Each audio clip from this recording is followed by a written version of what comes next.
longer trying to escape from the curses I was born to break. Finding a way to overcome my fears. I am strong enough. There might be some bumpy roads ahead, but I'm equipped. I've learned some great lessons.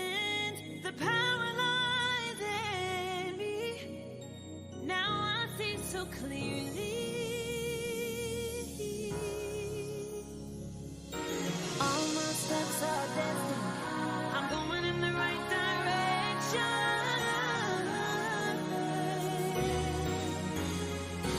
Gotta keep believing in myself. Gotta keep going, don't give up.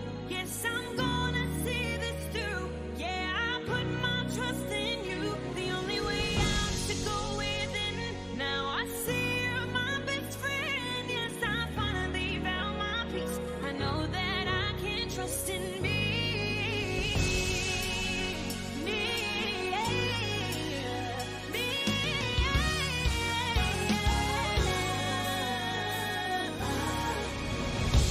It's a blessing that I've come this far. 'Cause when you feel alone, I know it can get hard. But I'm choosing gratitude, grace, love, and peace. You're always with me. All my steps are destined. I'm going in the right direction. Yeah.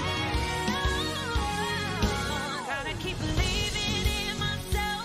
Gotta keep going, don't give up. Yes, I'm gonna see this through. Yeah, I put my trust in you. The only way out is to go within. Now I see you're my best friend. Yes, I finally found my peace. I know that I can trust in me.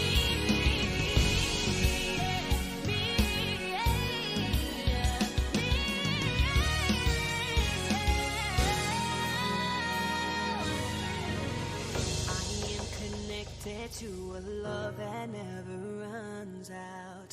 I am connected to a source that never runs out.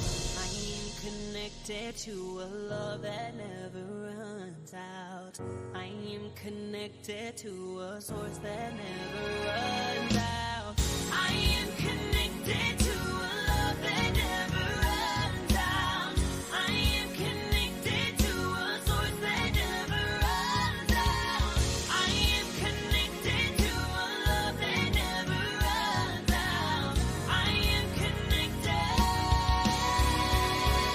I gotta keep believing in myself. Gotta keep going, don't give up. Yes, I'm gonna see this through. Yeah, I put my trust in you. The only way out is to go within. Now I see you're my best friend. Yes, I finally found my peace. I know that I can trust in me. Believing in myself. Gotta keep going, don't give up. Yes, I'm gonna see this through. Yeah, I put my trust in you. The only way out is to go within. Now I see you're my best friend. Yes, I finally found my peace. I know that I can trust in me.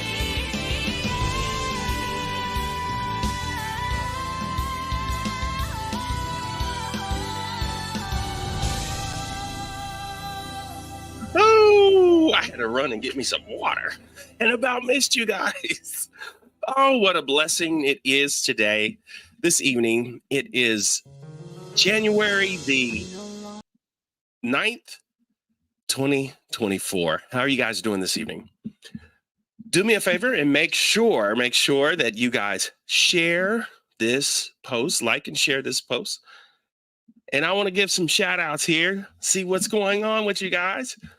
And also, don't forget, if you have some questions, I want to get a little bit more interactive with this. We do have a special guest. I guess he's special. He ain't special anymore. He's part of the family, and I look forward to doing this because he's got something special that he's going to be announcing.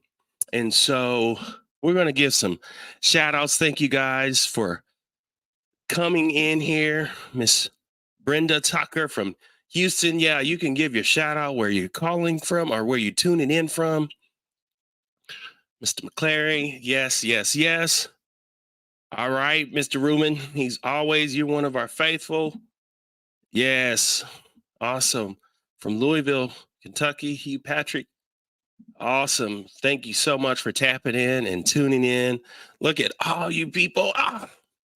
Man, it means a lot for anyone that is hanging in here with us as we continue this work, this expansion of consciousness, the expansion of awareness, the expansion of who we are, the work that Bishop set out for us to do. And he was the one that was actually bringing this to us for those who have known him. We have literally thousands of new people that have signed up, that have started following the page. And whether you see in this live or you're seeing this in a replay, you're still part of it. You're part of us. So don't stop from commenting. Don't stop from being a part, because the way I want to shift a lot of this is to make this more about the community of communities. We're going to have Mike Williams with us, he's spent 30 years plus on beside Bishop, not only just as assisting him in producing television, but also he was the person that would write the partner letters, and he was a person that I've worked with personally, with helping Bishop edit some of his writings. There's a lot that Mike Williams was involved with Bishop up until the last days. And not only that, I really see the vision of carrying on. It seems like there would be a lot, but there are very few people that I know that are really working hard to carry on the message. And that's okay, but there's people that are able to carry on the message and also be themselves. And that's what you're going to see this evening. So make sure you, of course, like and share this post. And I want to make sure that we reach out to everyone that's here. And, if you guys message on the Facebook, I will actually communicate back. I'm getting to know a lot of different people that's out there, so that we can kind of be together as one big happy family as we move forward.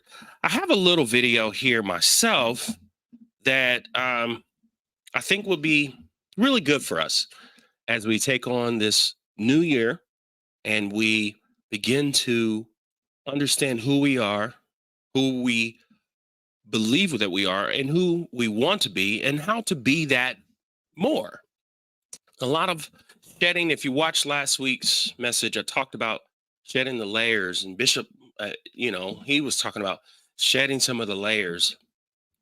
As we go through our spiritual journey, we have to shed some of the layers, and I think there's a continuous process. But watch with me real quick here, just a little video of Bishop sharing a message back in probably about 2013. I like to watch some of the old ones. I was around back then. Let's watch this.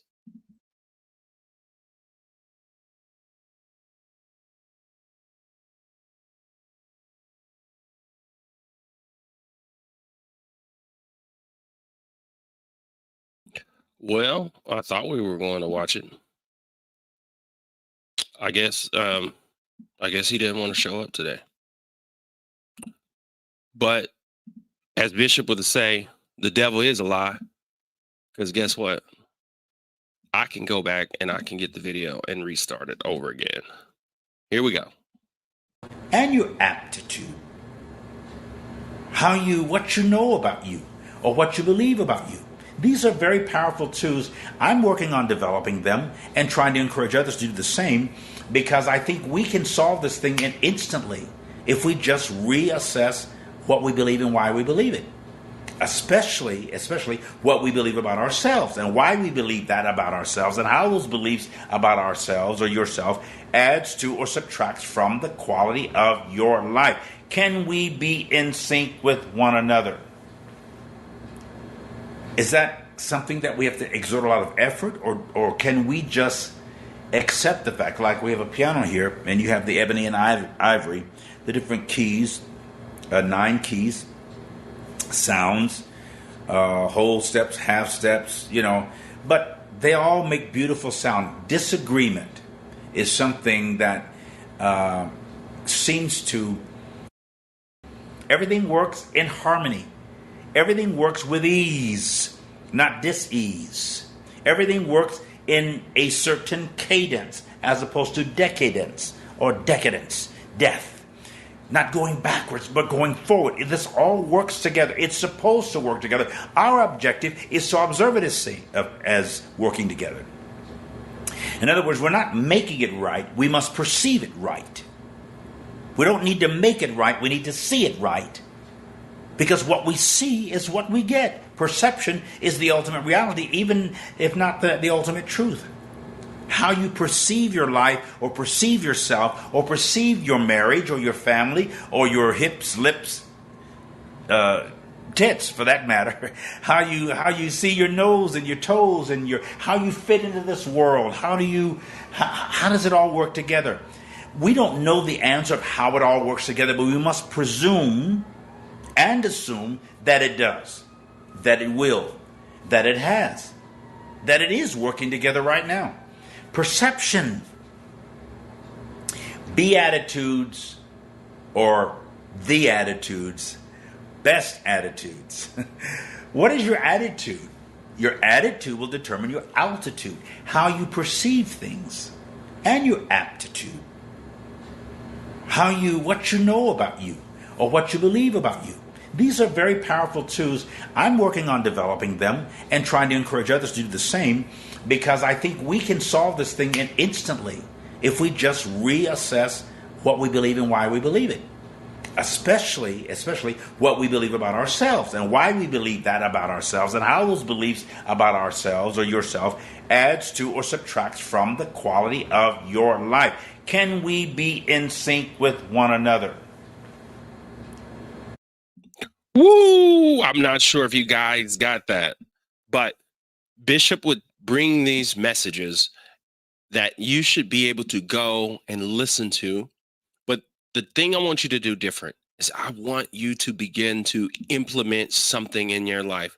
I looked on the side here and I see that someone says, I'm going to be starting a podcast next month.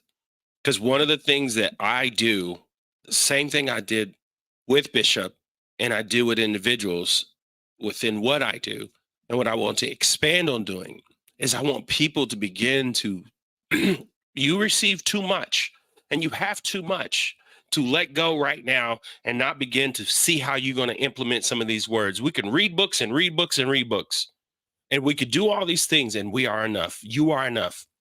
I'm going to bring Mike to the stage because he's got something that's going on and it's going to be amazing. And here he is, Mr. Mike Williams. Everybody, you can go ahead and clap. Hello. I need I have one somewhere on this thing. Hello, But anyways, I'm hearing my head. It's going. Your guys are going nuts out there. No, really. No. Stop all the clapping. Stop all the clapping. Please.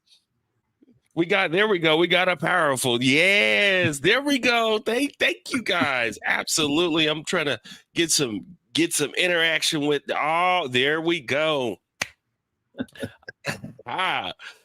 No, you guys are a part of this. Thank you. It's a pleasure, and an honor to be here and be back with you, Malachi. And yeah, brother. And the audience, you have expanded. Yes. This is like expanding consciousness with an expanding audience every week. Expanding audience, a new audience, and some of them, brother, are faithful and they're showing up, and I really appreciate them for doing that, just because of the fact that it was really easy for this thing to, I mean, honestly, I seen the writing on the wall when Bishop really began to get ill. And it was like April, and we weren't able to do the show. And I was like, I just can't let people go. Like, we had too many people, and this had been built up, and we just couldn't let it go. And so therefore, that's the thing that is, I've been encouraged, and it's been part of my grief process is to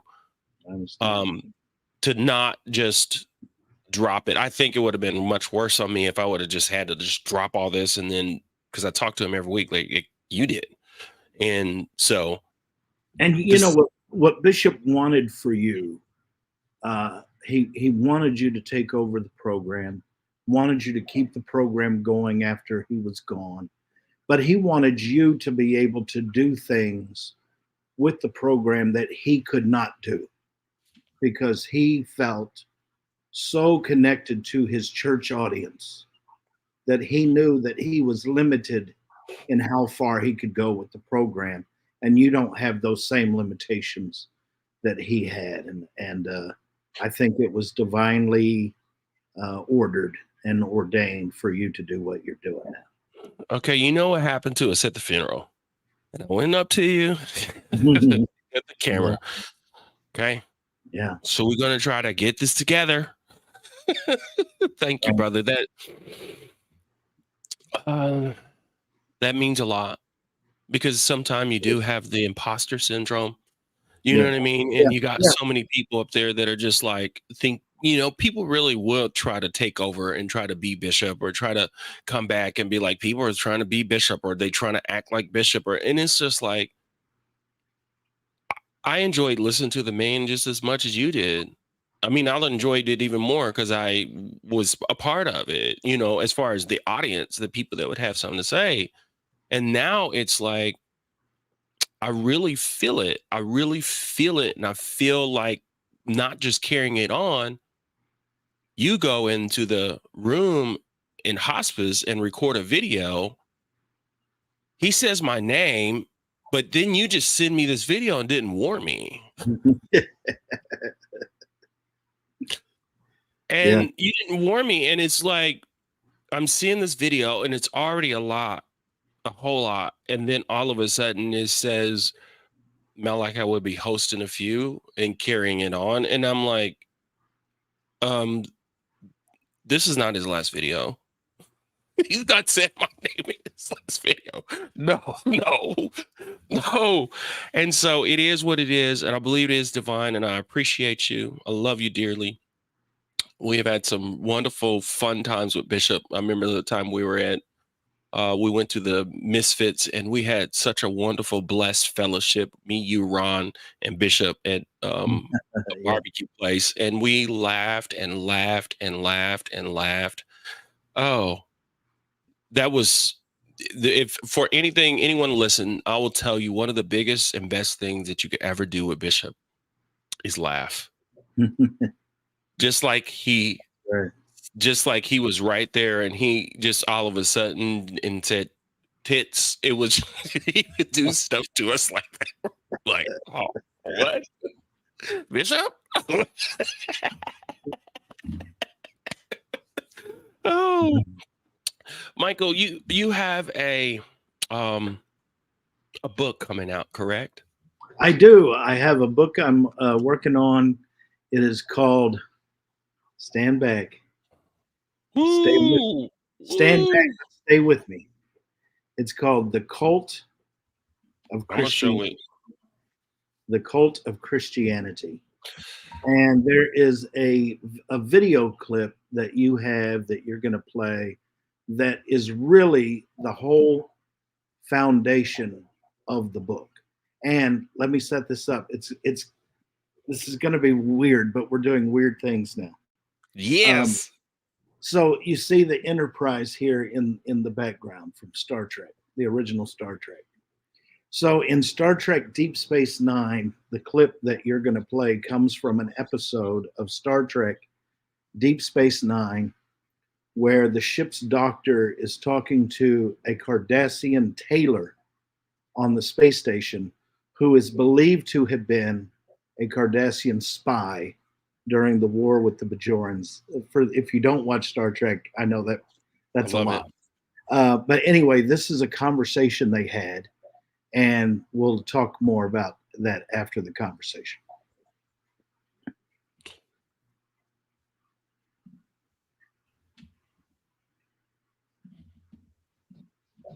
What I want to know is, out of all the stories you told me, which ones were true and which ones weren't? My dear doctor, they're all true, Even the lies. especially the lies.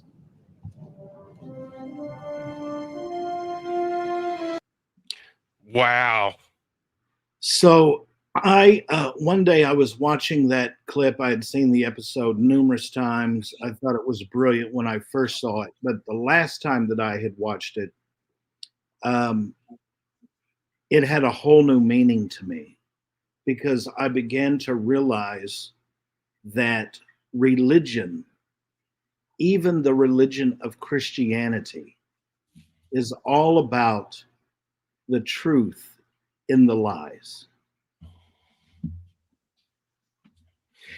Here's something very, very interesting.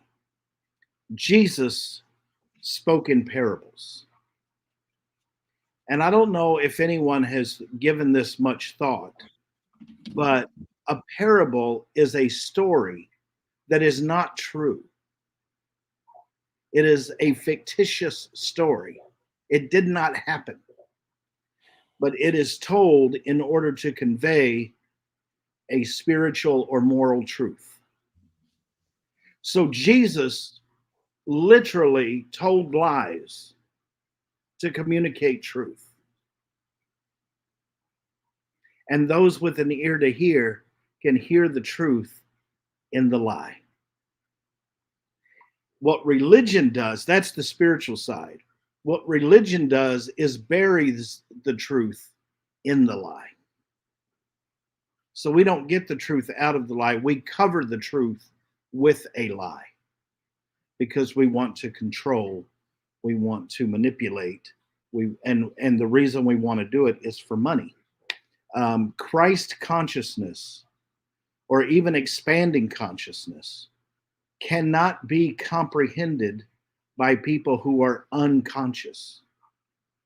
So the reason that we have such a hard time dealing with fundamentalists and fundamentalist evangelicals is because they are unconscious. They do not have ears to hear. That's why the Bible repeatedly says, for those who have ears to hear, let them hear. People who do not have ears to hear cannot hear. They are unconscious. I call it religious life support. When you are on life support, you are made just alive enough to do nothing. You can't talk, you can't think, all you can do is breathe, and that's because a machine is doing it for you. You are just alive to do nothing, and then they charge you for it. That's religion in a nutshell. And so what I want to do with the book, The Cult of Christianity, is expose the lies, but also help us find the truth that is also contained in the book. We heard Bishop say many, many times, the Bible is not the word of God. The Bible is the word of man about God, as best as man can try to understand and describe God. There is, the Bible is not the truth, but the Bible contains some truth. So do a lot of other books. But I want to help us uncover the truth in the lies, and also uncover the lies that we are peddling as truth. Anybody that's looking right now, this is not Malachi. This is someone else. Mike Williams is trying to get us shut down.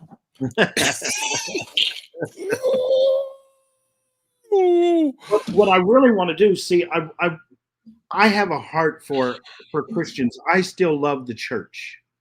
I still love Christians. I no longer consider myself a Christian in the sense of a religious organization. I consider myself a follower of the Christ. And I find the two being extremely different things. You can do things that make you a terrific Christian, but being a terrific Christian can make you an awful follower of the Christ. Religion will reward you, and Jesus will say, I never knew you.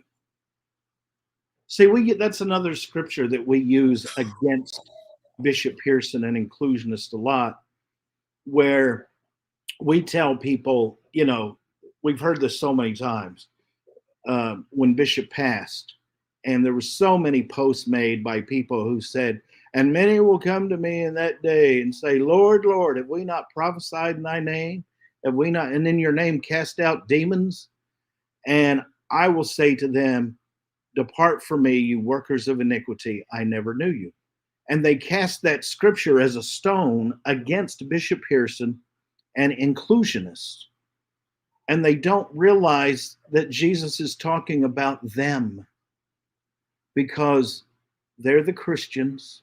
They're the ones who prophesied in their name, cast out demons, done all that stuff. And he said, I never knew you because you're nothing like me. If I knew you, it would be because we fellowshiped together, we spent time together, and you would start to take on my nature. But you don't. What I see is whitewashed sepulchres. I can't stand pronouncing that word, but basically whitewashed tombs. People who,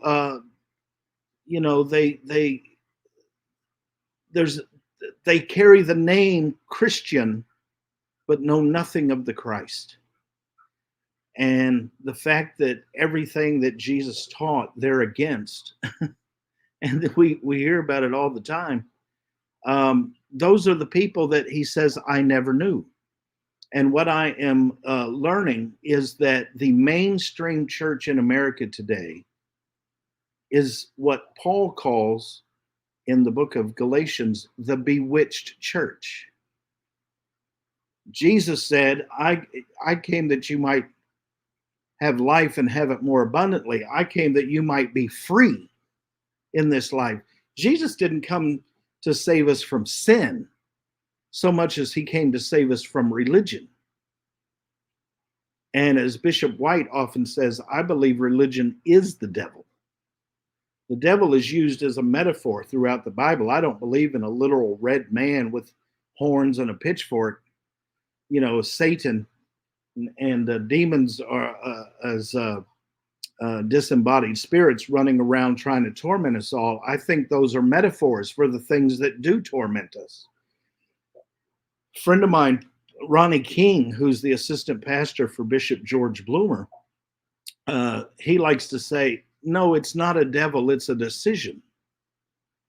I say the decision is the devil. That bad decision you made was your adversary. And sometimes there's no greater adversary to our purpose in life than ourselves and our own dumb decisions. So Paul talks about the bewitched church. You started out with freedom, and then you went back into religion, and you went back into do this, don't do that. You're going to hell. This is happening. If you don't do this, if you don't obey my commandments, if you don't do all that, Christ came to free us from all of that. All of that was set up to show us we can't do this, so that when Christ comes, we can just accept Christ and our freedom in all of this religious bondage. King James calls it religious slavery. And religion by any name, Shakespeare or somebody said a rose by any other name would smell as sweet. Well, religion by any name is still slavery. And the freedom that we give up to take back on religion, Paul calls, I can't give you that yet. We hear a lot about falling from grace. When Bishop died, we read a lot of news stories online, and most of them mentioned him falling from grace because of his theological shift. But the Bible talks about falling from grace. It only talks about it one time in the Bible. And you cannot fall from grace from changing your theology. You cannot fall from grace by questioning God. How many are watching know, excuse me, that God, who knows all things and knows everything at the same time, God doesn't learn. God doesn't progressively learn and do things by experience. He knows everything at the same time. He knew everyone at the same time. The very first thought that God had, he thought every thought that there was to think. And that includes you. So we, Bishop Ash says, are as old as God is. Because if God could think his first thought was all thoughts. And part of those thoughts were every single one of us. So we date back all the way to the creation of God, whatever that is, whenever that is.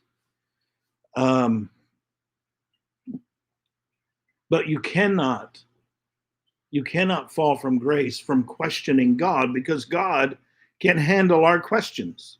It's the pastor who cannot handle our questions. And the pastor has been trained to think they have to answer all of our questions.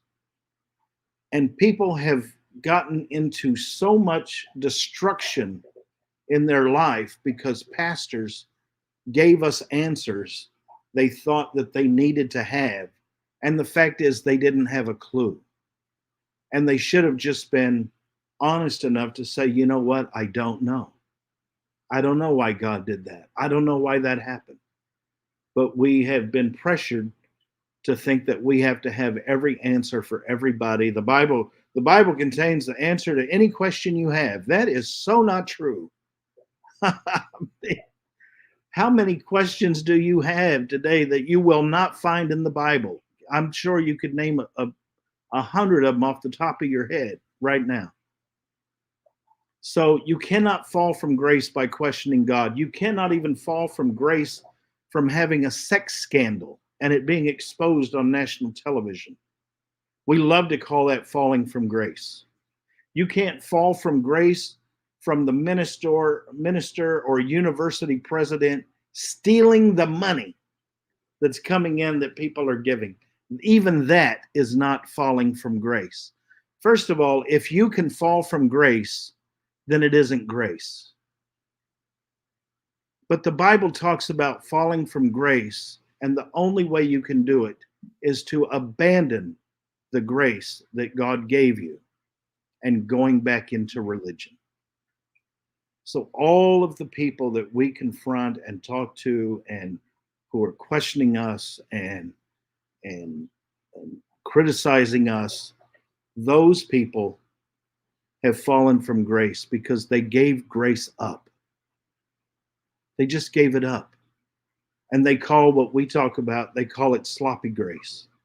Well, that's not a biblical term, sloppy grace. And I really believe that until your grace reaches the level of sloppy grace, it's not grace yet. I'm sorry. People want to say, does that mean I can do this and I can get away with that and I can just do that and still go to heaven? Yes, it does mean that. I'm sorry. That's the truth. It doesn't mean I want to do those things. I don't know why those people clearly want to do those things, because they always go to the greatest extremes of the things that they seem to want to get away with if they can. But yes, you are saved. And saved doesn't just mean to be rescued, but it means to be made whole. You can be made whole. And maybe if you're made whole and you're not a fractured Christian, a fractured religious Christian, maybe you won't want to do those things even when you find out you can. Oh, brother, you are bringing the word. I'm back here having a Pentecostal time because, hey, oh my gosh, you've been storing this up for some time. It's been running around inside me for about 25 years. Hey, you know what's amazing, brother? I'm gonna tell you right now. There's time and time again that you and I, being around Bishop, especially over the last 5 years, I would say there's no one that has. We've been really close. You know, it started in about 2014, actually, when Neil Donald Walsh came in. Yeah. And we've been close in the sense of this new urgency of, or probably not the right word, but this new movement within Bishop that's been happening. And the thing is what I see in the words you speak, and what I think is beautiful is that we don't have to just regurgitate Bishop. We can build up on it, and you are building up on what he had. And he said it in his video that we're going to be able to take what he has and be able to get it better than he does because of what he's been through. Yeah. And the way you're explaining it, you're not necessarily here to have to fight anybody that's wanting to fight you. You're empowering me. You're giving me some strength. This is not about apologetics. Like you're strengthening the body, right? To understand that we can, one, be free in Christ. Like there's a true freedom in Christ. There's a true freedom. And as we see all the time, religion is terrified of freedom. It's terrified of your freedom. That's because you cannot control free people. You cannot manipulate free people. So you have to keep people dumb. So don't question God, don't question the pastor, don't question the Bible. You have to keep them dumb to keep them under control, and you have to keep them under control so you can manipulate them. Didn't Jesus actually do that in the sense of that's what the big threat of Jesus was? Yeah, and that's why the Pharisees hated him because they had people under control, and he was preaching things that they were losing that control. So, you know, they tried to throw him off a cliff. That was how his ministry started, and it kind of went downhill from there. It's kind of like Bishop's. It's interesting because Bishop's has that same kind of life, and he does truly have what I would say is disciples, right, or people that that are being able to not just take the presence and the words of Bishop, but we've been able to embody the spirit and the consciousness, right? And then to build up on that consciousness. Yes. If this book would not exist, I dedicated the book to Bishop Pearson because, well, so many reasons, but one of the main ones is that the book would not exist without him, because his spirit and his words and his spiritual DNA embodies every word of every page. But I didn't just regurgitate a bunch of Carlton Pearson sermons and put them together and pass them off as my own.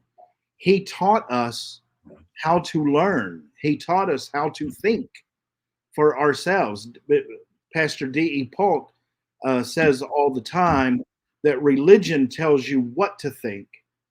Spirituality tells you how to think and encourages you to think.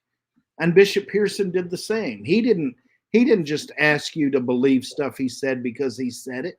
Yes. He wanted you to get into the Bible and outside the Bible and other resources and learn how to think for yourself. And what do you come up with? What do you think? So we had many, many discussions. Yeah. When some of which maybe a light bulb, went off in me years later, and I'd say, Bishop, and I'd send him a text and I would just lay out this whole big thing. And he said, yeah, I preach that all the time. It's in my book, Gospel of Inclusion. Do you not listen to me? But I couldn't hear it yet. That's the issue. I couldn't hear it at the time. I had to hear it in my time. But then there were other times where I'd share something with him and he would be like, wow, that's good. Yeah. And I loved that because I felt like, oh, I'm hearing from God and not just I'm hearing from Did you Yeah. ever have a moment where you said something and God gave you something, you said something and he would hear you and he'd be like, ooh. Oh yeah. Bam. Yeah. Bam. Yeah. And he loved that. He would say things like, if you don't post that, I'm going to. I said it's already posted, so you feel free to take it. Yeah, he told me, that was one of the last things he told me when especially come to business and doing different things. He was like, he said, I'm listening to you. And it meant a lot. Like, he was like, I hear you. Yeah. I was like, oh, thanks. Somebody shared with me while I was in Atlanta we had more memorial services in Atlanta after the Tulsa funeral services. We had more memorial services in Atlanta. And somebody that I had spent time with that week shared about how Bishop Pearson was almost always the smartest man in the room, but he never left making you think that, because he could learn from you too. And he would learn from anybody there was. He never made you think I'm the smartest guy in the room, even though we all knew he was. But he never lorded that over you, or that your opinion was invaluable or not important. And he would learn from you.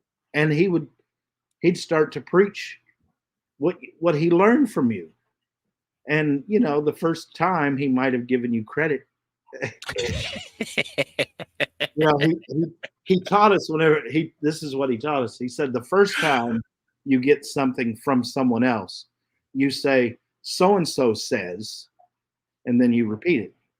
The second time you say it, you say, it has been said.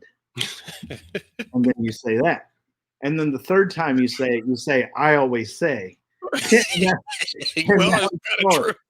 And now it's yours. There's so many golden moments and things that he has left to us within us and some of the old videos, and then actually working with us and working actually within your life. This book has sounds like it's really going to be able to bring us to a deeper understanding. But you know what I'm seeing, Michael, is when we see inclusion, I begin to see when Bishop transitioned, inclusion almost became this love. And I mentioned it today, and I said absolute love. And I've been learning this from a friend of mine, John Thomas, because absolute love is different than unconditional love, because unconditional is conditional. Okay. Because God is absolute. There's without condition, where there's condition or unconditional, yin and yang, positive and negative.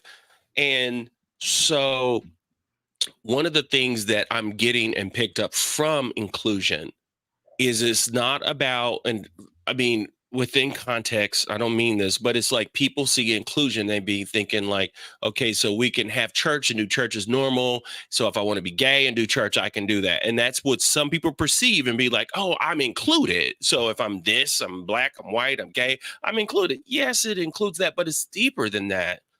It's about love. It's about absolute love. Yes. It's about God, the God love that is so divine and so pure that is only good. Like you was just talking about grace, and you was talking about grace and mercy, but you was talking about grace in the sense that grace is so gracious that it is absolute. Yes.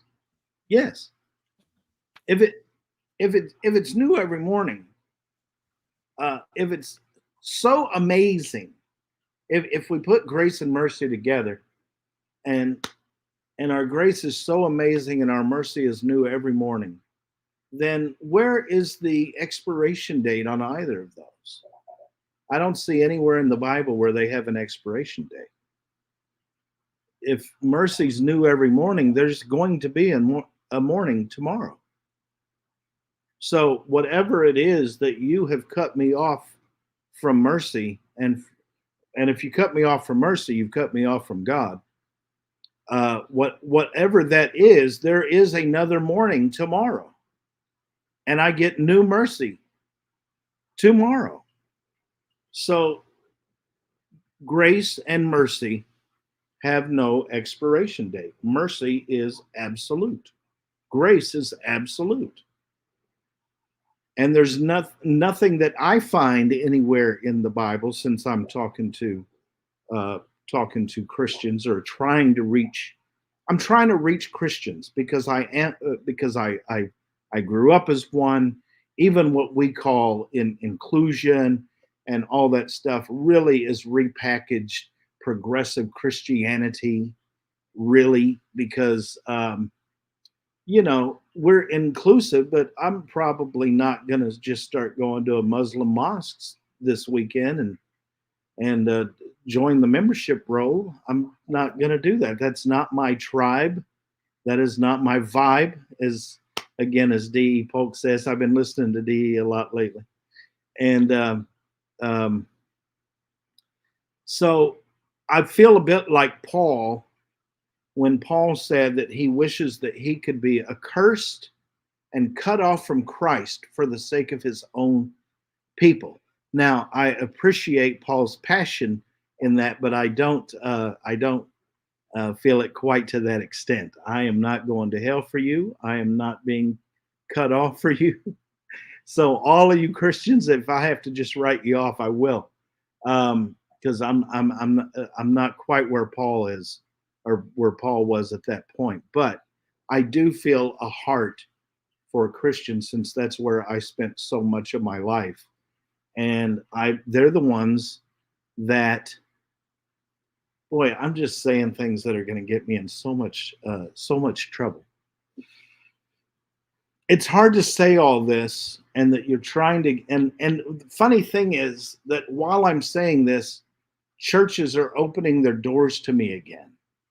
So I don't want to slam them shut by saying things that are going to be silly to say, but I want to get in there and bring the freedom that they deserve and should have. But right now, they're the ones that I see who are lost. And I don't think lost means unsaved. See, we have become so churched and so Christianized that our language has changed, but definitions have not. Words still mean what words mean, regardless of how we use them as Christians. So lost does not mean unsaved. It means a person who doesn't know where they are or doesn't know where they're going. And if that doesn't describe the fundamentalist evangelical church, I don't know what does.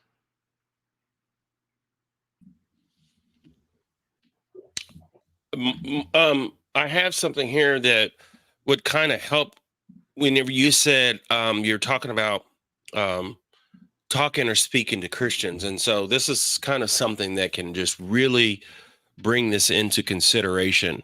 So you don't necessarily have to actually work or talk to Christians.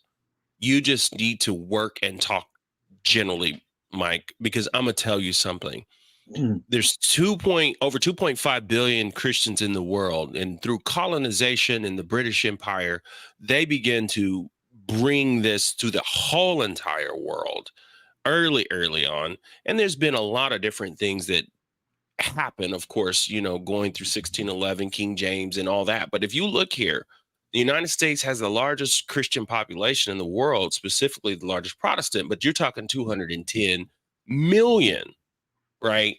And if there's 210 million Christians in the world, then in America, and there's only 350 a lot of us are locked into this, and we almost have no choice. If you kind of see these demographics here, you can see that we are in a predicament that is not necessarily, I don't know if it was just the design, but also just history that has played a role into being in our minds psychologically, right? To even through the U.S. government, you had to establish a 501c3 or a faith-based organization to do anything. I want to start a spiritual center because I don't want to start a church, but yet though you almost have to in order to actually be able to affect or have any effect on the people today. And so what you're working on and what you're doing, I don't think we really necessarily have to worry about any individual person that would be considered a Christian, because pretty much everybody doesn't have a choice in America.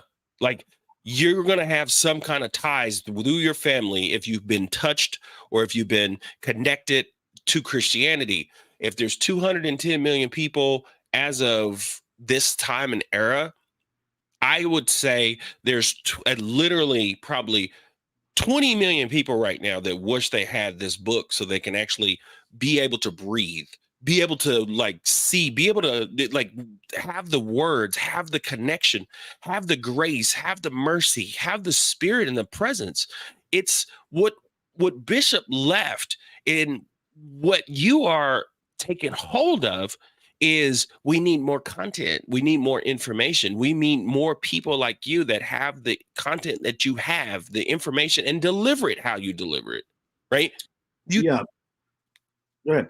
Completely different, but looking at the fact that Christianity, quote unquote, is declining, but really I believe what is happening is people are less identified with it and less going to churches because there's such a stronghold with evangelicals and Pentecostalism because of gospel Hollywood, right? Because of the fact that we got to broadcast it, we put it out. And I was like the YouTubers, there's just these YouTubers are growing so hardcore, millions of millions of people subscribing, and they're constantly telling people that they're wrong and they're completely not of God. And the thing is like, you can hear that amongst the what I would say evangelical, or the people that follow the tradition. We have to grow, we have to build, and we have to become and be, because I believe the real Jesus, as the real Jesus stands up, is going to be felt. I tell people all the time, don't believe anything I say unless it resonates with you. Unless you like, oh my God, Bishop would say something like, when you would say stuff there, whether you right or wrong, something still resonates with me where I'm like, that feels right. That feels good, right? Yeah. What you have to say feels good. So you say what you say. And to the people that has something negative to say, just understand this. You're coming with a whole different spirit, that they come with the spirit of aggression and apologetics and defending the faith. And you're coming with the heart and the absolute love that the people that need it, the people that are trying to break free. And if there's anyone listening right now that are just on that fence, you don't have to come here and get saved, because you already are. Can You just have to walk in it. Can I add this real quick? Go ahead. I know time's probably running out. We hear a lot from people about false teachers, which of course they think we are, because the Bible talks about false teachers in the last days. But what the mainstream church believes has only been around for about the last 200 to 300 years. 200 to 300 years out of 2,000 years qualifies as the last days. So considering the fact that the early church did not believe what the modern church believes, mainstream, that would make the new teaching the mainstream teaching. And the ancient teaching is what we're now saying. They even love to say, it's New Age isn't new, it's ancient. Exactly, it's not new. So it's not a new teaching in the last days. But what I want to say is we hear about them referring to us as talking to people with itching ears. And what I want to say to those people is, why does someone burning in a fiery hell for all eternity tickle your ears? That's what they love. Why do they love that? Would Jesus love that? The Bible says God was willing that none should perish. I feel like God gets what God wants. That's part of what makes him God, and he paid the price for it. So how do you say God doesn't get what he wants when he paid the price? The Bible is a mirror for us. The Bible is not just absolute truth, but the Bible contains some truth, but it's a mirror. And so when you read the Bible and you pick up scriptures on restoration and reconciliation and salvation and universal reconciliation and salvation and all of that, and you see the mankind being redeemed throughout the Bible, it's because that's who you are. So that's what you see. And other people who come to the Bible and all they see is judgment and damnation and punishment, and somebody's got to go to hell, and all of these things, and eternal punishment of all things. That's who they are. So that's how they read the Bible. So when I first began to understand the unconditional love of God, which drew me into inclusion, and I began to read some of the same scriptures I'd always read, and then saw them in a whole new light. Like, for instance, the kingdom of heaven is like a man who found a treasure hidden in a field. He buried the treasure, went and sold all he had, and bought the field. Now, I don't know how you see that scripture, but in light of inclusion, I see it this way. If the treasure is the church, or if, let's just say the treasure is mankind, but if it's traditionally been taught that it's the church. So if it is the church, the man who bought the field didn't just buy the treasure. He bought the whole field. So not only did he get the church, but he got everything that's in the field. The Bible says the earth is the Lord's and the fullness thereof. So you start to see the Bible in another light when you start to see the light. It transforms the way the Bible reads to you. And I really want to encourage people out there to not, let's try reading the Bible for what it says now, or again, instead of reading it to justify our position. Let's just see Bishop George Bloomer, who I've worked with for the last 12 years, could not read until he was an adult. I think until he was in his 30s. Could not read. And the only thing that he could read in the beginning was the Bible. And he still has a difficult time reading some things now. So when Bishop George Bloomer reads the Bible, he's not reading it for a sermon. He's reading it to see what it says. So he reads it over and over and over to try to understand what he's reading. And because of that, he pulls things out of the Bible that are just incredible revelation. But it's because of he's reading to understand. Let's go back to reading to understand. Let's approach the Bible with a blank slate again, and not just trying to confirm what I think I already know. Join me, will you? I need to cool you down. Boy, when you grow up in the Pentecostal church, even though I don't do church like I used to, it's still, you could feel the presence, right? You feel the power, you feel the gifts. As the church talk, we say the anointing, right? In your words that you speak, and it brings life, right? It brings freedom, it brings hope, it brings joy.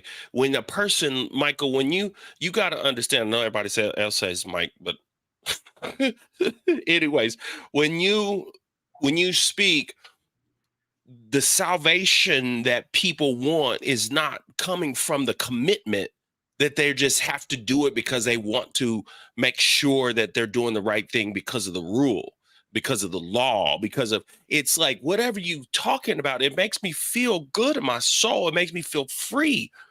And I want what you have. Matthew 5:16, let your light so shine among men, therefore they glorify your Father within heaven, right? So we should be able to walk in the light, beautiful light, right? And then what happens is the attraction. Literally, it happens to me all the time, even though I'm probably walking around in scarves and long hair looking weird.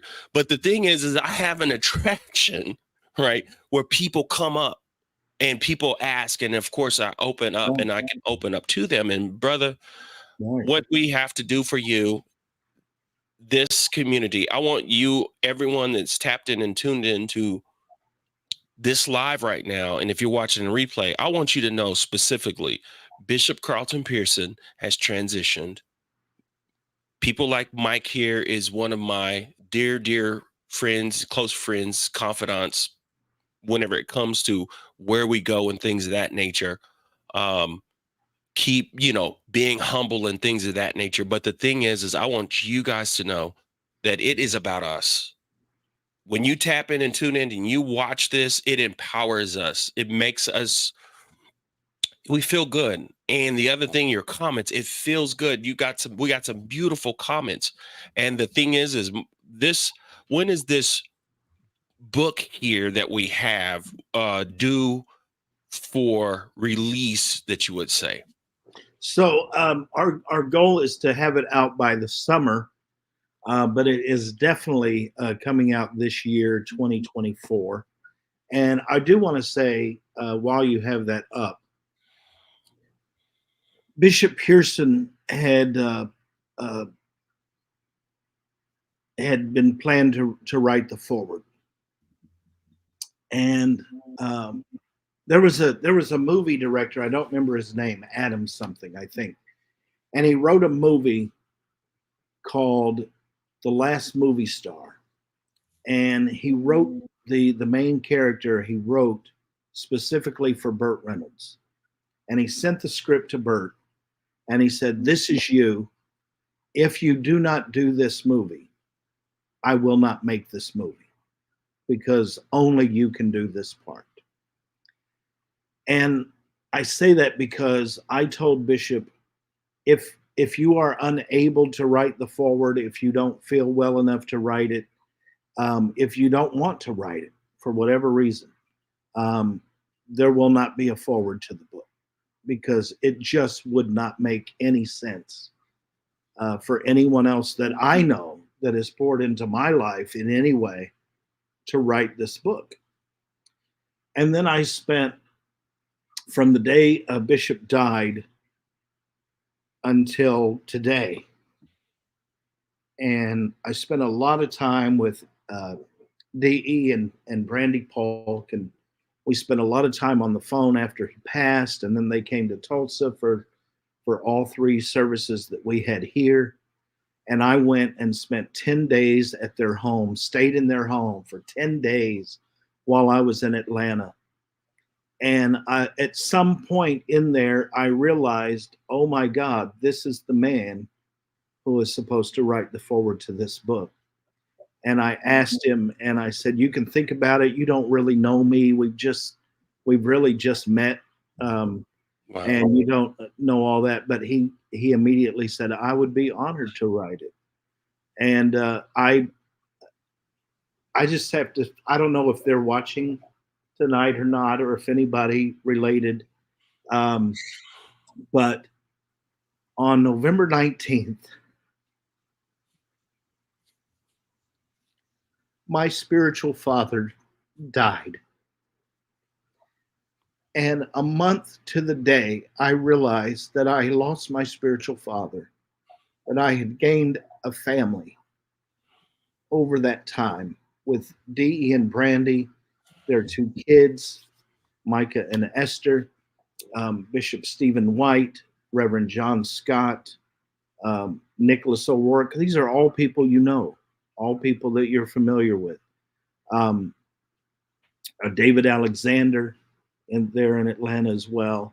And these people became my family. And I realized, if you remember this, you asked me about this the last time I was on, and I was on this show the last time. I was the last guest that was on this show while Bishop was alive. He died later that week, Sunday. And you talked to me about unless a kernel of wheat falls to the ground and dies. At that time, you had not even seen the video that we played at the memorial service or at the funeral, where he talked about unless a kernel of wheat falls to the ground and dies. And I am realizing the many seeds that he talked about, that this community is so much bigger. And had he not died, if it had not been then, at some point, he would have died. At some point, we all die. Even Jesus died. So we all die. But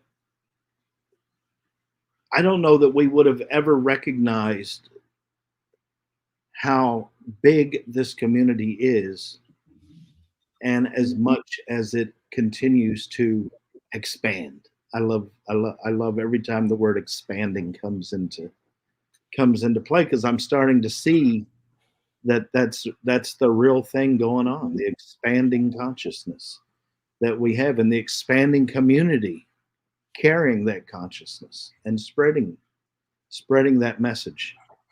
And I don't know that it would have happened. I think he's orchestrating things in heaven. I think his work is following him on earth, but I think he's guiding things along the way in heaven. I think that's why he went. He could do things unrestricted from there. What do you think? Brother, absolutely. 100%. Absolutely. What I want to do, since this is what you guys got to know, this is the first place this has been truly brought to light, announced. I don't even know if Michael was prepared and was like, hey, I'm going to announce no, he wasn't. He wasn't prepared because I didn't mention it. You know, it was like, we talked about it. I know he's good no matter what at being able to do this. And I forgot. And I remember this book, and he said, hey, my book, because I was really feeling like a renewing.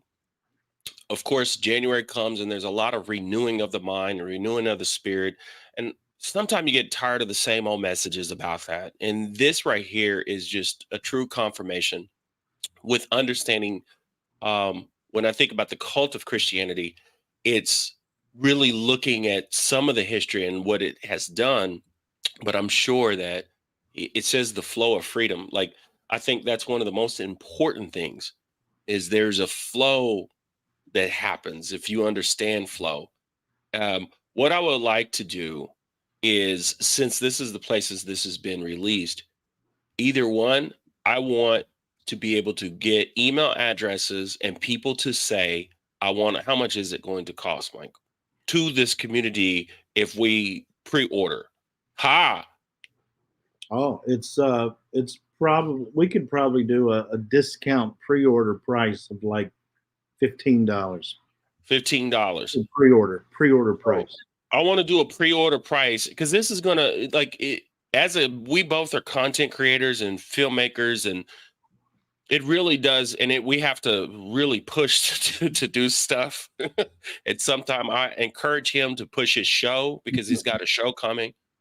Because he's good, he's really good, and if he has a show, this is going to also prepare for us with this coming. So pre-order price, it's only announced here. $15 is the pre-order price for this, and the other thing I would like to on this particular live, we'll figure out a delivery mechanism. Is I want you to be able to sign these copies for the people, Absolutely. and be able to touch with those people. I'm a coach, so eventually I would eventually have Mike get into some coaching, because there's some people that I guarantee you that if you're going through something or hear something, he could actually listen. He's been around Bishop long enough too, but he could listen and actually help people feel good about life and living. So we'll work on those things, but pre-order price is going to be $15. If you guys want to, Mike, we could have them cash app you, right? I mean, I'm serious whenever it comes to this stuff. We could cash app you now, or we can build an email list. However you want to do it. However you want to do it. So if you guys want to, we're going to do both. What I'm going to do is I want you to either put your email in the chat, or you're going to send an email, and then send an email right here. I'm going to put my email address on there.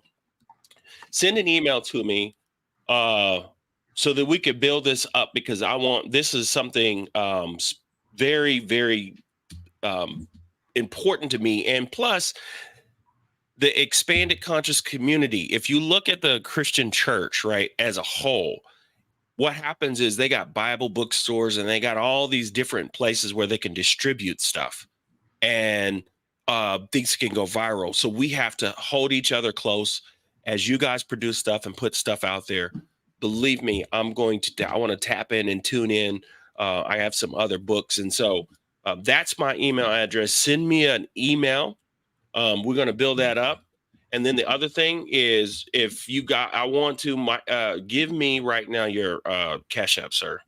I put it in the private chat with you. Okay. In the StreamYard chat. Yes, sir. Yes. Now, anybody that pre-orders the book by sending Cash App, they need to make sure that I have their name, address, and of course, and the book is not going to be ready tomorrow, so please don't expect it tomorrow. Please don't expect it tomorrow. That's the whole point of pre-order. Part of it is a blessing. You guys got to understand. Part of it, this is actually still a blessing. And if you was just going to give him $15 this evening, you're still going to give it. But the thing is what I truly enjoy and I like is for people to actually have something. And so right here, we got an email coming through. Good, on the book list. There's his Cash App. So if you would like to just bless him in general this evening with $1 or $2, you can do that too.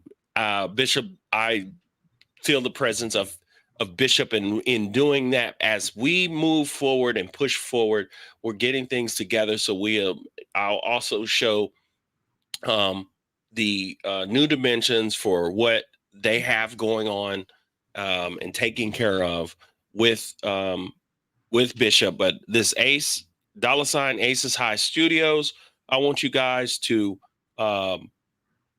begin to give to him on behalf. This book is going to be $15 once again. And then that'll push him. I'll guarantee you. This alone is going to push him. We'll get it done much quicker because of that. Because I know people want it. Hey, I believe we can have this out by spring, between March and May. Michael's a brilliant guy. He can get it done. And then when we do release this, we will have a release party, right? On the show. Great. And let people know. But right now, I'm believing that the signatures and anybody that does this right now, we're going to make sure that you get your copy and possibly get involved in one. If I have your email and if Michael wants to send a message or something like that to you as we build his community, because this is the community of communities. And so as he builds his community and builds his network of people, he's a part of this and he will have your content and info. Brother, I appreciate you 100% for coming on and being with me. I'm going to go ahead and make sure that someone had asked me. Oh, yes. I've just had three or four emails come through. Thank you guys. You guys are amazing. Don't forget right there. Someone just asked me about, they wanted to donate to the legacy of Bishop. $ New Dimensions 2. You'll see that down there again. That's $ New Dimensions 2. And we're going to, of course, keep the family 100% in your prayers as they figure out their lives. I've been in touch with Miss Gina. I've been in touch with Madge and Julian. I'm definitely going to work out a show with Mrs. Gina and going to work out a show with Madge. I'm working with her music. And Bishop said that to me. So we're going to figure these things out. Thank you, sir, for being with me. Hang on for a minute as I close this out. I have something I want to talk to you about real quick. Okay. And I appreciate you. Love you guys. Make sure there's no, yep, there we go. We ready. Yes, sir. We are ready. They're ready for you, brother. Thank you. Deirdre just sent a book order and a love gift on top of that. Thank you so much. That's what was the name? Blessing. Deirdre Smith, the lady you just put up her comment. Okay. Good. I want to make sure. Oh, yes. I want to make sure that we honor and mention you people for doing that. That's so awesome. We appreciate you guys. Love you. Thank you. And until next time, next Tuesday, I want to let you know. I already know what's going on. Man, there's people add to the list. This excites me. It almost great. Thank you very much. Yes, it means a lot. Next Tuesday, Mr. Pastor. I was about to say Bishop-elect. Bishop-elect D.E. Paul. Yes, sir. Yes, sir. Well, you guys have a wonderful and beautiful evening. From the curses I was born to break, finding a way to overcome my fears. I am strong enough.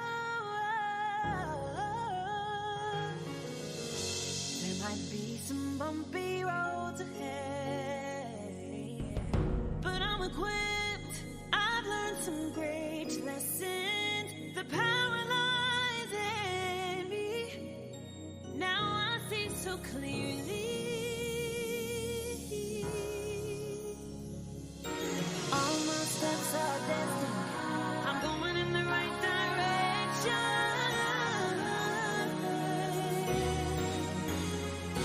Gotta keep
love that never runs out.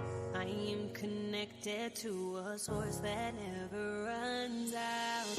I am connected to a love that never runs out. I am connected to a source that never runs out.